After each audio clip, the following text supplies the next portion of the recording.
হঠাৎ করে বাড়িতে এলো এক নতুন অতিথি। হাসি, আনন্দ আর নাচে ভরে গেল পুরো বাড়ি। কিন্তু এই আনন্দের মাঝেই কি লুকিয়ে আছে নতুন কোনো ঝামেলার শুরু? চলুন জেনে নিই আজকের এপিসোডে। আসসালামু আলাইকুম বন্ধুরা, আপনারা দেখছেন বড়লোক বাড়ির ছোট বউ গল্পের 114তম এপিসোড।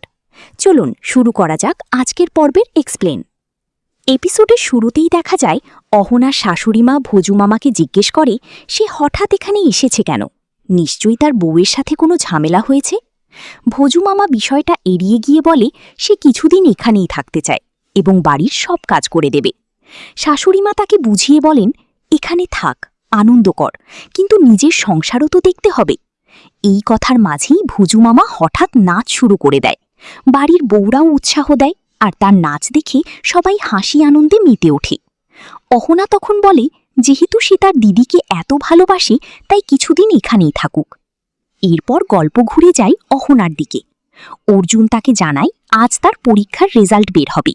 প্রথমে অহনা নিজে দেখতে চায় না, কারণ সে খুব টেনশন ফিল করে। শেষমেশ টুকুন তার রোল নাম্বার নিয়ে রেজাল্ট চেক করে। আর তখনই আসে সুখবর, অহনা পরীক্ষায় পাশ করেছে। এই খবর শুনে পুরো বাড়িতে আনন্দের ঢেউ বয়ে যায়। সবাই তাকে অভিনন্দন জানায় আর নাচ গানে শুরু হয় উদযাপন। অর্জুনও অহনাকে কংগ্রাচুলেট করে, যা দেখে মুহূর্তটা আরও সুন্দর হয়ে ওঠে। এরপর সকালে ভোজু মামা সবাইকে চা বানিয়ে দেয় এবং বলে এটা তার দিদির বাড়ি, সে এখানে নিজের মতো করেই থাকবে। সে নিজের সংসারের সমস্যার কথাও ইঙ্গিত দেয় এবং বলে সে আর তার বউয়ের সাথে থাকতে চায় না। অহনা তখন তাকে অনুরোধ করে সে যেন তাদের রান্না শেখায়। ভোজু মামা মজার ছলে বলে শিখিয়ে দিলে তো তারা তাকে আর রান্না করতে দেবে না। তারপর সে নিজেই রান্নাঘরে গিয়ে সবার জন্য নিমকি বানিয়ে আনে। অর্জুন সেই নিমকি খেয়ে খুব প্রশংসা করে। সে বলে ভোজু মামার হাতে সত্যিই জাদু আছে। ভোজু মামাও গর্ব করে বলে সে আরও অনেক ভালো রান্না করতে পারে। এদিকে বাড়ির সবাই চায় সে যেন এখানেই থেকে যায়। কিন্তু গল্পে হঠাৎ মোড় আসে। ভোজু মামা চা খাচ্ছিল, ঠিক তখনই তার বউ আর ছেলে বাড়িতে চলে আসে। তাদের দেখি ভোজু মামা ভয় পেয়ে লুকিয়ে পড়ে। অহনার শাশুড়িমা তখন স্বাভাবিকভাবে বলে সে তো এখানে আসেনি।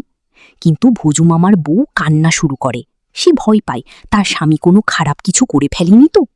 শাশুড়িমা তখন তাকে তিরস্কার করে বলে যদি এত ভালোবাসো তাহলে তাকে এত কষ্ট দাও কেন।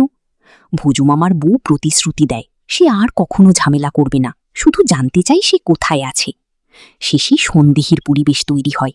সে বলে নিশ্চয়ই তাকে এখানে লুকিয়ে রাখা হয়েছে। কিন্তু অহনা স্পষ্ট জানিয়ে দেয় তারা কাউকে লুকিয়ে রাখেনি। এই রহস্য আর নতুন টানাপোড়েনের মধ্যেই শেষ হয় আজকের এপিসোড। আপনার কি মনে হয় ভোজু মামা কি আবার তার সংসারে ফিরে যাবে, নাকি এখানেই নতুন কিছু শুরু হবে? কমেন্টে আপনার মতামত অবশ্যই জানাবেন। ভিডিওটি ভালো লাগলে একটি লাইক দিন আর বন্ধুদের সাথে শেয়ার করতে ভুলবেন না। আর প্রতিদিন এমন ইন্টারেস্টিং ড্রামা এক্সপ্লেন পেতে এখনই চ্যানেলটি সাবস্ক্রাইব করে বেল আইকনটি অন করে রাখুন। পরবর্তী পর্বের আপডেট পেতে আমাদের সাথেই থাকুন। ধন্যবাদ।